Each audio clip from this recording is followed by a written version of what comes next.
자아의 죽음을 찾아서. 하나님은 태초에 사람에게 자유의지를 주셨습니다. 이것은 하나님의 형상을 따라 지음받은 사람만이 가지고 있는 놀라운 특권입니다. 하나님은 이 자유의지로 자연스럽게 선과 악을 자신의 의지로 선택할 수 있는 선택권을 인간에게 주신 것입니다. 창세기 2장 17절에 나타난 선이란 무엇입니까? 선악을 알게 하는 나무의 실과를 먹지 않는 것이 선입니다. 즉 하나님의 말씀에 순종하는 것이 선입니다. 순종은 자유의지를 하나님이 기뻐하시는 편으로 사용하는 것입니다. 순종의 사람이 되기 위해서 우리는 먼저 하나님을 사랑하는 사람, 예수 그리스도를 마음의 중심에 모신 사람이 먼저 되어야 되는 것입니다. 태초에 에덴 동산의 생명나무의 열매는 예수 그리스도를 상징하는 것입니다. 나는 죽고 예수로 살 때 우리는 자연스럽게 순종하는 삶을 살 수 있는 것입니다. 자유의지 안에 하나님의 의식으로, 하나님의 사랑으로 가득 차 있는 사람이 결국은 순종의 사람이 되는 것입니다. 우리는 자유의지 안에 하나님의 의식으로 가득 차기 위해서는 자유의지 안에 있는 자아의식이 죽어야 합니다. 즉 자아가 죽어야 합니다. 나는 죽고 예수로 살아야 합니다. 성령의 도우심으로 나는 죽고 예수로 살아야 됩니다. 자아의식이 많이 살아있다는 것은 내가 많이 살아있다는 것입니다. 내가 많이 살아있다는 것은 결국은 예수님은 없고 내 자아로만 가득 차 있다고 하는 말씀인 것입니다. 그런 사람은 악을 행하고 죄를 지을 가능성이 상대적으로 높다고 말할 수 있습니다. 자유의지 안에 하나님을 사랑하는 마음이 가득하면 인간은 자연스럽게 하나님의 뜻에 순종하고 그 순종의 열매, 축복의 열매를 먹게 되어 있습니다. 하나님이 선을 알게 하는 나무의 열매를 먹지 말라고 하신 것은 순종의 열매를 먹게 하시기 위한 것이었습니다. 그러나 인간은 자유의지로 하나님의 뜻을 거역하고 자유의지를 발동하여 악을 선택한 것입니다. 불순종한 것입니다. 그래서 인간은 악을 선택한 결과로 죽게 된 것입니다. 영이 죽게 된 것입니다.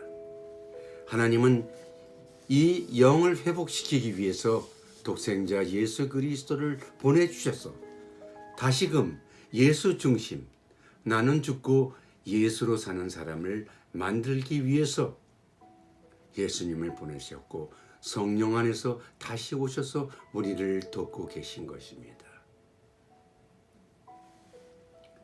자유의지의 주인인 자신을 하나님의 의지로 가득 채워서 자아의식을 죽였더라면, 그래서 하나님이 원하시는 선을 선택했다면, 순종했다면 인류 역사는 달라졌을 것이라고 생각해 봅니다.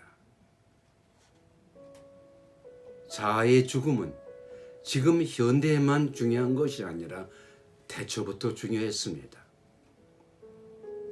불순종의 자유의지가 발동되지 않았더라면 얼마나 좋았을까 생각해 봅니다. 하나님의 명령에 거역하는 자아가 태초부터 죽었더라면 얼마나 좋았을까 생각해 봅니다. 신앙생활은 나는 죽고 예수로 사는 것입니다. 내 힘으로 그것이 되지 않으니까 날마다 성령의 도움으로 나는 죽고 예수로 사는 것이 신앙생활입니다.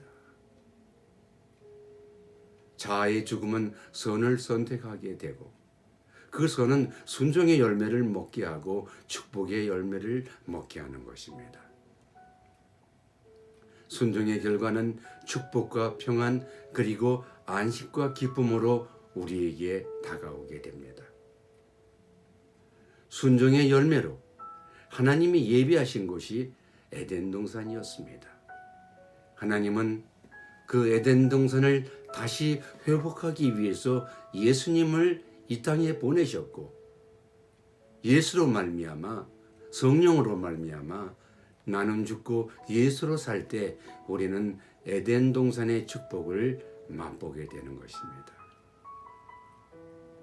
결국 하나님은 계시록에서 천년왕국을 통해서 태초에 에덴 동산의 축복을 인간이 누리기를 원하시고 계신 것입니다. 선을 선택하는 자유의지에는 자아 죽음이 반드시 필요하고, 그 자아 죽음이 하나님의 깊은 뜻을 이룬다는 것을 우리는 태초부터 선악과를 통해서 보게 되는 것입니다. 자아가 죽었으면 살았을 텐데 자아가 살았으므로 죽게 된 것입니다. 자아가 살았으므로 인해 인간은 땀을 흘리고 고난의 열매를 먹게 된 것입니다.